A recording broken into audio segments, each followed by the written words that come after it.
Mula sa buluwagang paambalataan ng Magpayag National High School, narito ang iyong pagkatiwalaang mamahayag na sina Shin Mayordo at Yeshua Febra. Magandang umaga mula sa Luzon, Visayas at Mindanao. Ako nga ang iyong mamahayag na si Shinsi Mayordo. Morning mga kabalita at sayo din Perd. Ako ang iyong mamahayag na si Yeshua Febra. So Perd, ano ganap ngayon? Ako Perd, ang dami ganap ngayon at isa na dito ang kahirapan. Tama ka Perd, ang dami ko ring mga narinig na balita tungkol dyan. At dahil madami kang narinig tungkol dyan Perd, bakit hindi na lamang yan ang pag-usapan natin?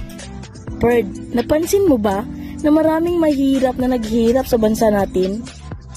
Oo nga Perd, hay nako, nakakaawang yung mga bata at matatandang naglilimos para lang makakain at palaboy lang sa kalsada. Buti na lang Perd, may mga programa ng gobyerno katulad ng 4-piece, pensyon ng mga matatanda, buwan-buwan at iba pang nakakatulong ng marami sa mga mahihirap. Tang-ayon ako dyan Perd, dahil sa 4-piece hindi na naghihirap ang mga magulang para paaralin ang kanyang mga anak.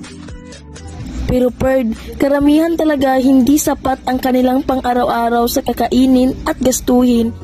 Anong beer ang hindi nakakalasing? Ano? The Bear Brand.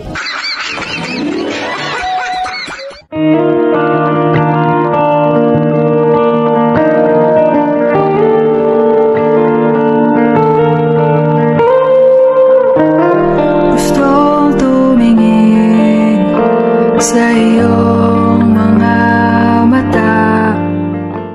Handang ito ay hatid sa inyo ng Bear Brand Powder Milk, kakampi sa laban na to. Kaya ang Bear Brand Swak Pack, mas abot kaya na 10 pesos na lang. Bear Brand Swak para Tibay Nation. 97.1 nasa Radyo Just For You. Time check, 2:30 p.m.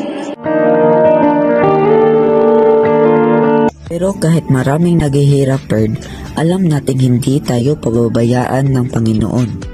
Tumpak ka dyan Perd, aahon din sila balang araw at malalampasan ang hirap na nagaman nila ngayon.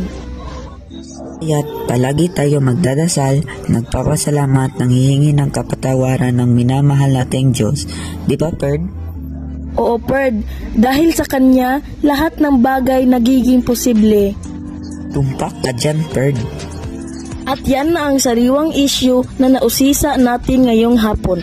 Kaya naman, always remember, the best investment you never made is your trust in God. Ako po si Shin Mayordo. Ako naman si Yeshua Febra, ang tagasabi ninyo ng mga sariwang balita.